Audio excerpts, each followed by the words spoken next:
You should have seen this geezer. Geared up to fuck and dripping arrogance he was. Diamond Pringle jumper, lowest cords, Adidas trainers and a proper wedge haircut. Layered. Not that stupid fucking mushroom style like the Scousers used to have. This geezer was the absolute bollocks. And he knew it.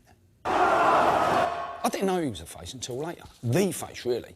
But straight away I knew I wanted to be like that. And by the time I was 15, I was. A casual. A fully paid up member of the Saturday scene. Fucking great days they were.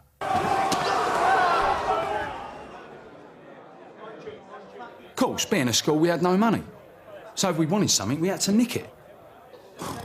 Looking back on it, we took some right liberties, but at the time, well, we felt untouchable. But that was part of it, see? The thieving. I mean, we'd be wearing a £50 jumper. If it got fucked up or ripped in a row, we'd just shoot up west and have something else away. Me and my mate Snowy used to bunk off and fucking hammer Harrods.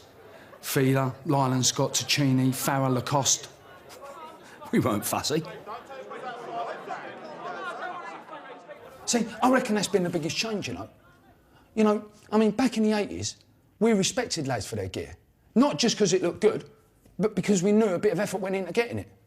Now, I just stick a Stone Island jumper and a Prada cap and a Bartley card, and all of a sudden they think they're fucking Supermen. It's bollocks. The thing is, it's not what you wear, it's how you wear it. You can't buy that. It's up here. You've got to learn it. That's why all these silly fuckers have ended up looking the same. It's because gear ain't a statement for them.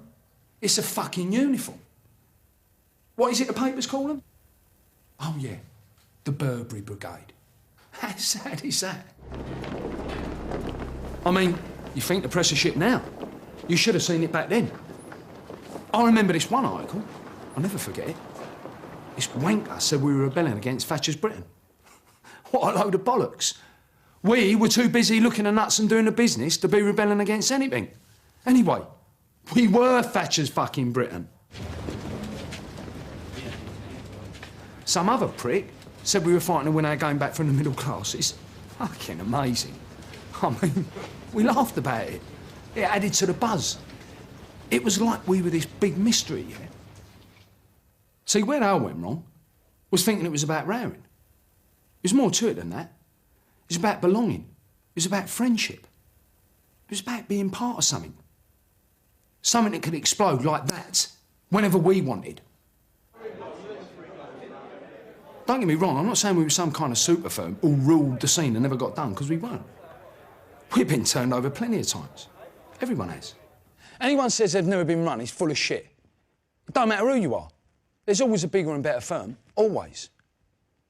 But what we were the centre of our worlds. All we gave a shit about was our manner, our clothes, and our mates. Everything else was too bollocks.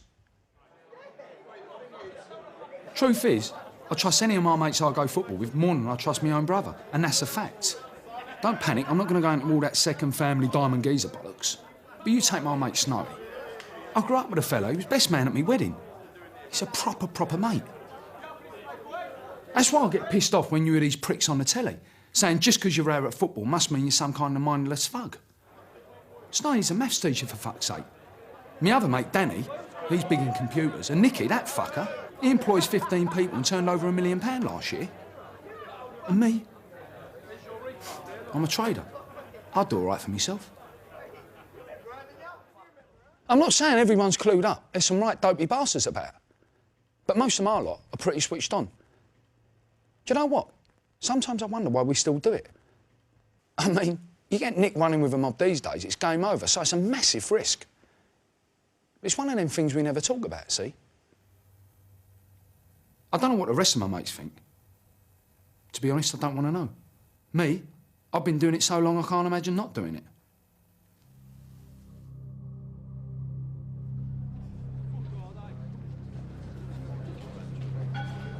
And the buzz you get, and it starts the minute you put your gear on. Suddenly, you're not 35 with 2 kids and a mortgage. You're 18 and life's a breeze, and when it's about to kick off, no drug I've ever done compares to it. And it don't cost you nothing. Why would anyone want to give that up?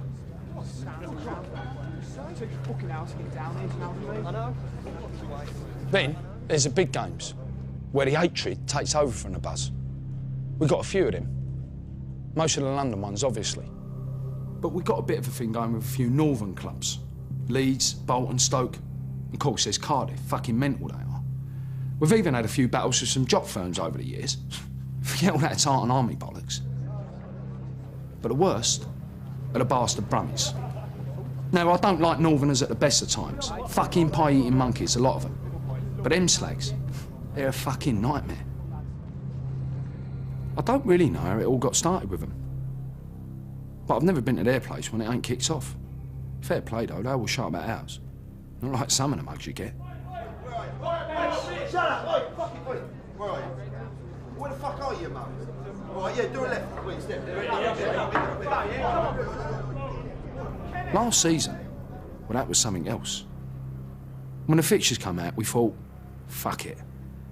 If we're going to have one decent straightener this year, it might as well be with the Brummies. So we start talking about setting something up. All bollocks, of course. I mean, all this shit you hear about organised hooliganism, it's a myth. Hardly ever happens these days. It's disorganised hooliganism. You know, when two mobs bump into each other, that kind of thing. That's all you ever get now. Old Bill see to that. Don't stop you trying, though, does it? Anyway, a few days before they're supposed to come down, I'm sitting in the office and I log on to their lad's message board. Luckily, I cracked onto someone who actually knew the score and not some 12-year-old messing about. Well, he was up for the idea of a bit of dancing, so we started putting something together. Nothing fancy, just a different pub 2 stops down the line and a bit of a diversion to throw the old Bill off.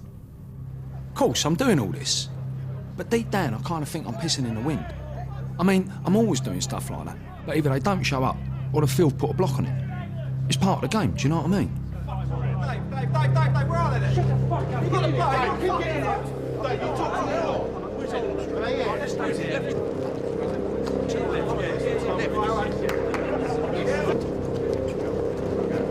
Yes, mate. Boys, get fucking switched on here. Come on. Slow down. Fucking hell, Jim, it's full. But this time it was different. I mean, them bastard Brummies had us right over.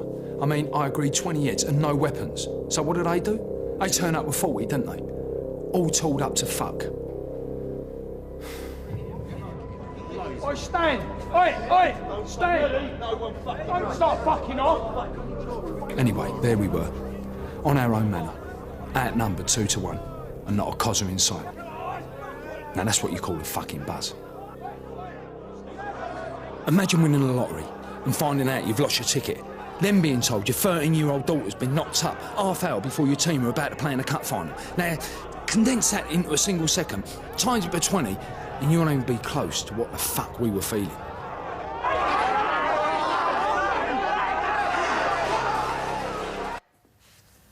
But that's when you find out how much bottle you've really got and who you can really trust.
What a bunch of cunts, eh?